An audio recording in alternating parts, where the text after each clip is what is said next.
and it's time to discuss The Hunger Games, the Ballad of Songbirds. I'll get it right. The Hunger Games, the Ballad of Songbirds and Snakes. And just to be clear, there's no ampersand. It's actually spelled out A-N-D if you actually look up the film. I pay attention to details like that. I'm very annoyingly detail-oriented, but whatever. All right, Alan, I gave an early review and early reaction to this. The main takeaway being that Rachel Zegler is not the main character. She's not the main protagonist. She is a main character, but not the protagonist of the film. The protagonist is Snow. She plays a character named Lucy Gray, who, through fortune, there are going to be some mild spoilers in here. So I'm warning people right off the bat, mild spoilers. Snow actually helps her cheat during the Hunger Games. And she becomes a folk hero because of it. But she's not really the focus. The focus is Snow and his transformation from a virtuous person living in the capital trying to do good into the pure evil that he becomes as Snow, as portrayed by Donald Sutherland, because in the later film, or in the earlier films, because this is a prequel. But Alan, tell us your thoughts on the Hunger Games, and if there are any other story points that you feel are worth covering. I'm giving a very, very broad. I know mine's gonna be super quick. Let's just couch this by saying I saw it at the film didn't start until 11:30 at night last night. Oh my God! And I was in my car by 2 a.m, and I'm at the Grove, and so I have another hour drive home so I'm a little punchy about this one. Look, I'm not a big fan of the Hunger Games series. I haven't seen the full thing. I felt like this was okay. You know, I didn't look after the Marvels. I'm like, this is a great improvement. Unlike the Marvels, half the theater was full of teen girls. You know, so it's a popular series. I thought it's, you know, from a visual standpoint, it looked good. I thought it was interesting. You know, I think a lot of my feelings about this film, I think is clouded a little bit by what you said in terms of the plot. Because, you know, I kind of think that, you know, I was thinking about what you were saying while watching the movie, and just knowing that he's going to turn at some point. I'm not fully convinced that that the turn and all the character shifts really worked for me, especially in that third act.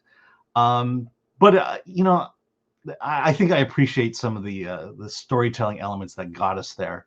Quite frankly, Rachel Zegler was pretty good.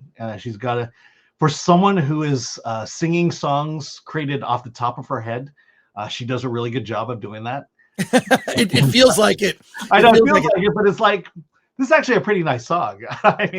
And you know, the Hunger Game itself, you know, that's what you're there for. And you're right, it's literally Act 2 of the movie. So, you know, because I'm still sleepy, it's hard for me to actually give it a good give it a well thought out review.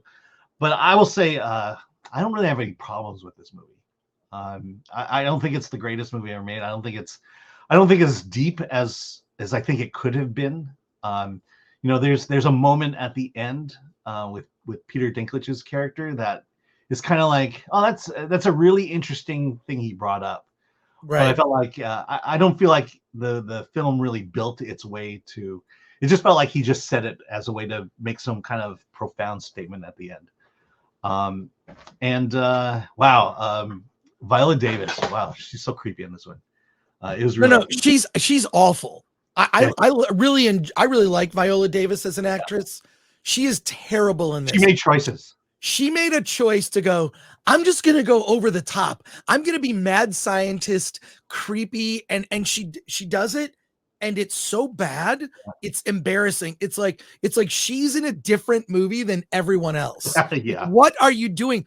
Where's the director to say, hey, could you dial it back a bit? Can you go more subtle? Peter Dinklage is just Peter Dinklage in this. And I actually really, really like Peter Dinklage. I think he's fine. Yeah. The actor that plays Snow, I thought was very good. Tom Blythe. I Yeah, thought very very likable, very charismatic. I mean, you know, he the is, ratings love him. and then he does horrible things. I mean this in a good way. At the end of the film, I Mhm. thought he did a very good job. So let me ask you this: Yeah. who is worse, Dr. Gall, Viola Davis, or Victor Timely? Oh my God. Oh, I think they're both terrible. Oh my God, that's funny that you make that. Yeah. So Jonathan Majors as Victor Timely or Viola Davis as Dr. Yeah, Vole. I mean, I'm saying, They're both you know, awful. it's the same comment I Awful. made with Victor Timely. It's like it's a choice. It's an actor making a A choice, terrible. and sometimes I appreciate the fact that they would make the attempt, whether they pull it off or not. You know, at least they're trying to do something different.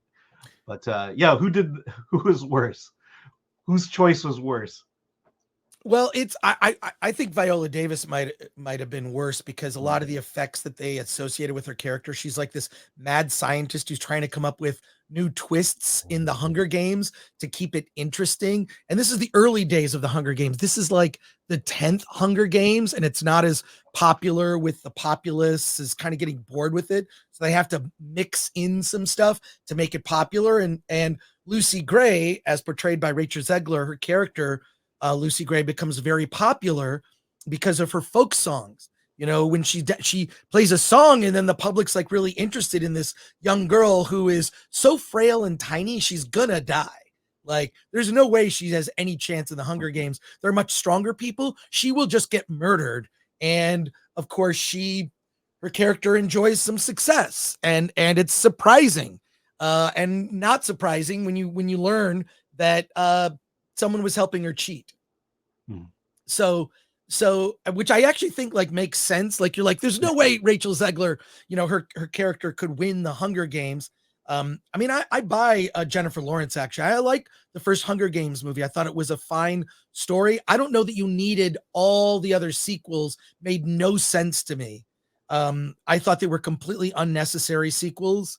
It told one interesting story of a dystopian world that you could see happening.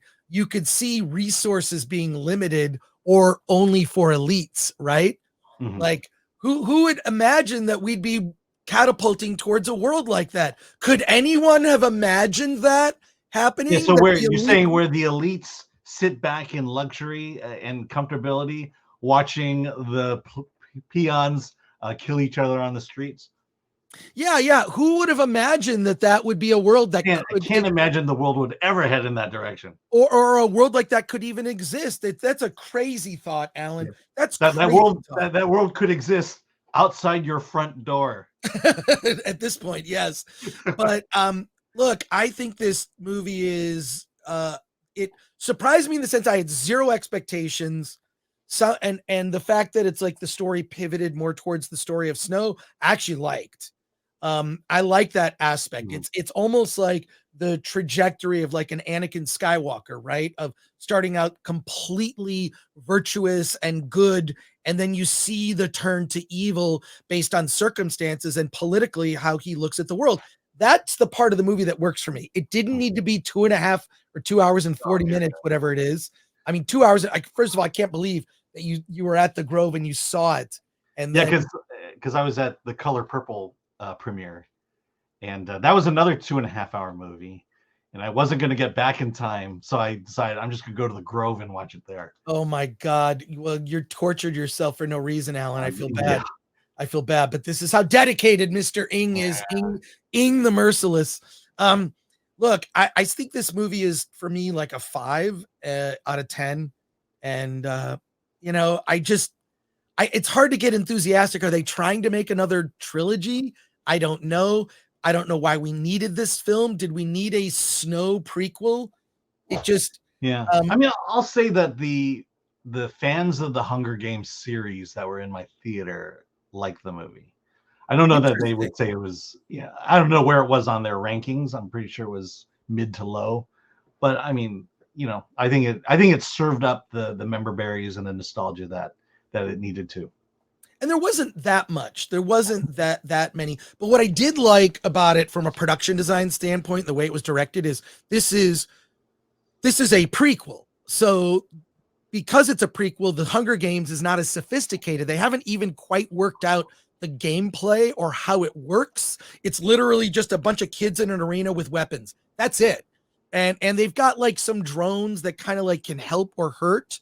So I like that. It's like, oh, they didn't, like sometimes they'll do a prequel and you're like, wow, the world is more sophisticated in the prequel than it was in the original films because of, advances in technology and special effects. This movie didn't do that. And for that, I give it credit. Is this truly felt like a prequel in the sense of like the world is moving toward the one that Jennifer Lawrence exists in, which is what, like 50 years later or something. And so I thought I give them credit for that. Yeah. Like I said, I'm not particularly bothered by anything in this movie. I give it a 6. It's give it a 5. I'm not gonna. A 5 to me is a thumbs down. 6 is a bare thumbs up. I'll give it the bare thumbs up. All right, well, 5.5 then. But yeah, there you go. So I not a very strong recommendation from either of us.